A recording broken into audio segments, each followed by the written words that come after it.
வேலுண்டு வினை இல்லை மயிலுண்டு பயமில்லை. சம்போ மகாதேவ தேவா சிவ சம்போ மகாதேவ தேவேச சம்போ சம்போ மகாதேவ தேவா. சர்வம் கிருஷ்ணார்ப்பணம். இன்றைக்கி ஒரு முக்கியமான டாபிக் பற்றி பார்க்கலாங்க. 27 நட்சத்திரங்களுக்கும் குணங்கள் உண்டு என்று எல்லாருக்குமே தெரியும். கணப்பொருத்தங்கிற வகையில் நாம் அந்த திருமண பொருத்தம் போடும்போது தேவகணம், மானுடகணம் மற்றும் ராட்சசகணம் என்று போடுவோம்.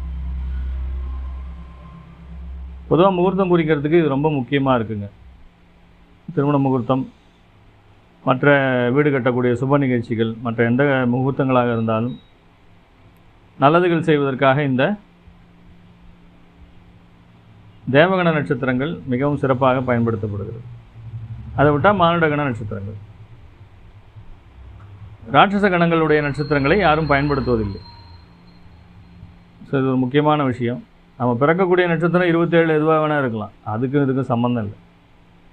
அதில் பார்த்திங்கன்னா இன்னொரு முக்கியமான டிப்பு நான் இங்கே கொடுத்தாகணும். சந்திரனுடைய அந்த ஒரு நம்ம பிறக்கக்கூடிய நட்சத்திரம் என்பது ஒன்று இருக்குது. அதுக்கு மேலே பார்த்திங்கன்னா நம்ம லக்னாதிபதி இருக்கக்கூடிய நட்சத்திரம். ஏன்னா அந்த லக்னம் என்பது ரொம்ப முக்கியம். லக்னாதிபதி என்பது ஜாதகர் என்பது எல்லாருக்குமே தெரியும். சந்திரனுங்கிறது நம்ம மனோநிலையை சொல்லக்கூடியதாக இருக்கிறது. மனோகாரகன்னு சொல்கிறோமா இல்லையா? ஸோ நம்ம மூடு எப்படி இருக்கும் அப்படிங்கிறத அந்த சந்திரன் சுட்டி காட்டுகிறார். ஆனால் நம்மளுடைய தன்மைகள், நம்ம குணங்களை சொல்வது லக்னாதிபதியாகத்தான் இருக்கிறார். அதனால் காலபுருஷ லக்னாதிபதியாக செவ்வாய், அல்லது உங்கள் ஜென்ம லக்னத்திற்கு ஒரு லக்னம்னு இருக்கும், 12 லக்னம் இருக்கும். அந்த லக்னாதிபதி எந்த சாரம் வாங்கியிருக்கிறார் என்பதை பாருங்கள். இதில் என்னை பொறுத்தவரை செவ்வாய்க்கு அதிகமான வலு உண்டு. அவருடைய அந்த தன்மைகள், ஒரு ஜாதகருடைய குணாதிசயங்களை செவ்வாய் தெளிவாக படம் பிடித்து காட்டுவார். அதனால் நாம் பொருத்தம் போடும்போது இந்த வரனுக்கு இந்த வதுவை கொடுக்குறோம் என்பது இருக்குது. நாம் ஒன்றும் பண்ண தெரியாமல் கொண்டு போய் என்ன பண்ணிடக்கூடாதுங்க. ஒரு நல்ல தன்மையான, ஒரு நேர்மையான, ஒரு தலை குனிஞ்சு நடக்கக்கூடிய ஒரு பெண்ணை கிளியை வளர்த்து குரங்கையில் கொடுத்த மாதிரி ஆகிடும்னு சொல்லுவாங்க. அந்த மாதிரி கொடுத்துடக்கூடாது. இதே ஆப்போசிட்டாக நடக்கிறதுக்கும் வாய்ப்பு இருக்குது. நல்ல ஒரு வரனுக்கு ஒரு ராட்சசியை கட்டி வைத்து விட்டால் என்ன நடக்கும் என்பது உங்களுக்கே தெரியும். ஸோ அதெல்லாம் இருக்குது.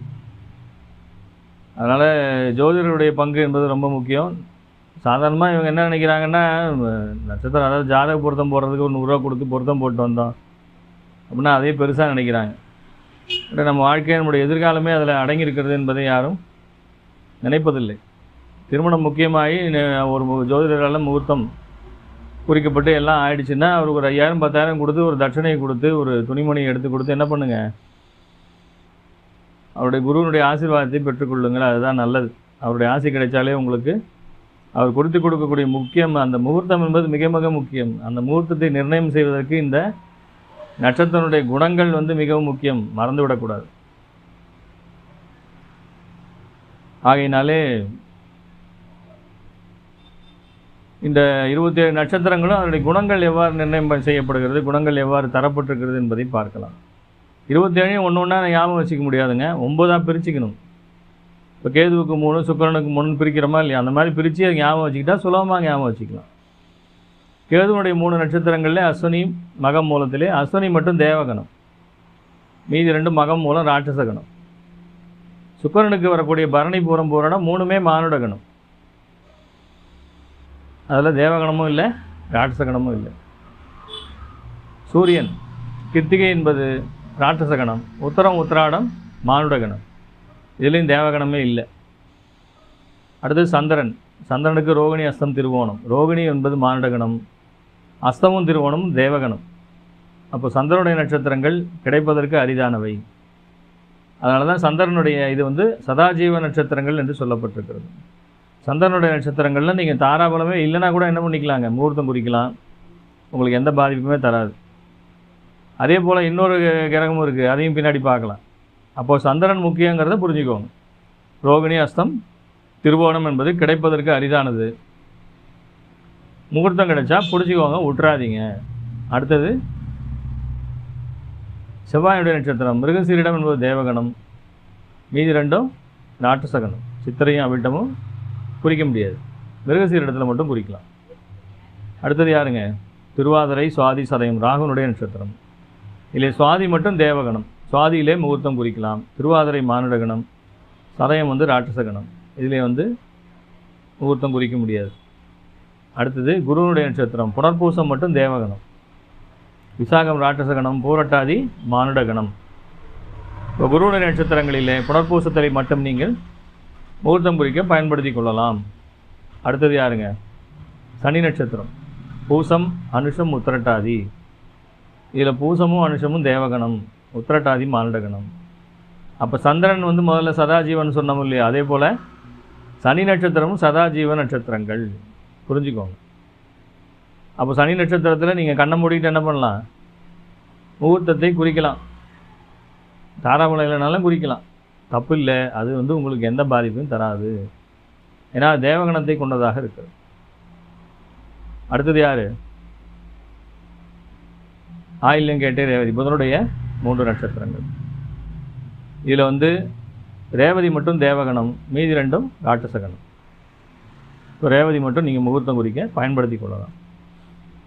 சரி சார், இந்த கணங்களை வச்சு என்ன பண்ணுறது? குணாதிசயங்களை நிர்ணயம் செய்யக்கூடியதாக இருக்கிறது. ராட்சச குணங்கிறது இருக்கிறதுலே மோசம்.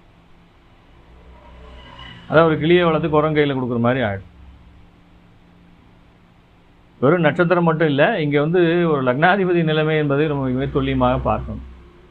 அதுதான் அவருடைய ஜாதகருடைய குணாதிசயத்தை நிர்ணயம் செய்வதாக இருக்கிறது. இதிலே நம்ம ரஜ்ஜு பொருத்தத்தை நட்சத்திரத்துக்கு பார்க்குறோமோ இல்லையோ, என்னை பொறுத்த வரைக்கும் லக்னாதிபதிக்கும் செவ்வாய்க்கும் பார்க்க வேண்டியதாக இருக்கிறது. செவ்வாய் ஒருத்தருக்கு ரோகிணி அஸ்தம் திருவோணத்தில் இருக்கும்போது, இன்னொருவருக்கு திருவாதிரை சுவாதி சதயத்திலே இருக்கக்கூடாது. இருந்தால் அது கடுமையான தோஷத்தை செய்யும். மறைந்த கடகம் ராமசாமி ஐயா இதை பற்றி நிறைய பேசியிருக்கார். ஆளையே முடிச்சிடும் பார், அந்த அளவுக்குலாம் அது போகுங்கிறதை பழைய கிரந்தங்களிலே இருந்து அவர் அதை எடுத்து கோட் பண்ணார். நான் அதை அவருடைய நேரடி வகுப்புலையும் பார்த்துருக்கேன், ஆன்லைன் வீடியோலையும் கேட்டிருக்கேன். அதனால் இந்த ரஜ்ஜு பொருத்தம் என்பதை நீங்கள் வேறு எங்கேயோ பார்க்குறீங்களோ இல்லையோ, செவ்வாய்க்கு பார்க்கணும், லக்னாதிபதிக்கு பார்க்கணும். அதனால் ஒரு கைதேர்ந்த ஜோதிடத்திலே இந்த பொருத்தம் பார்க்குற வேலையை கொடுத்துட்டு நீங்கள் நிம்மதியாக இருங்க. நீங்கள் இப்போ பெற்றவங்களே என்ன பண்ணாதீங்க, அரைக்குறையாக பொருத்தம் போடாதீங்க.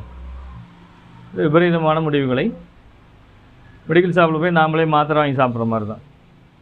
நம்ம நேரம் தலைவிதி நல்லா இருந்தால் நல்லாவே இருக்கும், இல்லைன்னா என்ன பண்ணிவிடுங்க, விபரீதமான முடிவுகளை ஏற்படுத்தும். அதனால் ஒரு 5000-10,000 கொடுத்து நீங்கள் திருமணம் முகூர்த்தம் குறித்து முடிச்சுட்டு செட்டானால் என்ன பண்ணுங்கள், ஜோதிடருக்கு சன்மானத்தை கொடுத்து ஒரு கௌரவிப்பை கொடுத்து அவருடைய ஆசீர்வாதத்தை பெற்றுக்கொள்ளுங்கள். கண்டிப்பாக குருனுடைய ஆசீர்வாதம் உங்களுக்கு தேவையில்லை, வரன்களுக்கு தேவை. ஏன்னா அவர் தன்னுடைய ஒரு அறிவினாலே, தன்னுடைய ஒரு பாண்டித்யத்தினாலே இந்த பிள்ளைகள் நல்லா இருக்க வேண்டும்ங்கிற ஒரு உயரிய நோக்கத்திற்காகத்தான் இந்த மாதிரி குறித்து உங்களுக்கெல்லாம் நல்லது நடக்கணுங்கிறதுக்காக ஆசீர்வாதம் பண்ணி கொடுக்குறாரு. அவருக்கு பணம் கொடுக்குறது யோசிக்காதீங்க. ஏன்னா முகூர்த்தத்தில் லட்சக்கணக்கில் கோடிக்கணக்கில் செலவு பண்ணுறாங்க. அதை குறித்து கொடுக்கும் ஜோதிடருக்கு 100 ரூபா கொடுத்துட்டு வந்துடுறாங்க.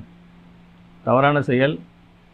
குறித்து முடித்து எல்லாம் செட் ஆகிடுச்சுன்னா தக்க சன்மானத்தை கொடுத்து குருனுடைய ஆசீர்வாதத்தை பெற்றுக்கொள்ளுங்கள். இது உங்களுடைய பிள்ளைகளை வாழ வைக்கும். அதனால் இந்த நட்சத்திர சூட்சுமங்களிலே நிறைய விஷயங்கள் சொல்லப்பட்டிருக்கிறது. இதெல்லாம் 1-2 நாம் சும்மா சாம்பிளுக்கு சொல்லிட்டு இருக்கிறோம், அவ்வளோதான். அதனால் மிகச்சிறந்த நம்ம ஜாதகம் தான் சரியில்லாமல் போயிடுது. அட்லீஸ்ட் குறிக்கிற முகூர்த்தத்துலையாவது என்ன பண்ணிக்கலாங்க, நம்முடைய தலையெழுத்தை ஓரளவுக்கு அந்த முகூர்த்தம் நம்மளை மாற்றி கொடுக்குறார்.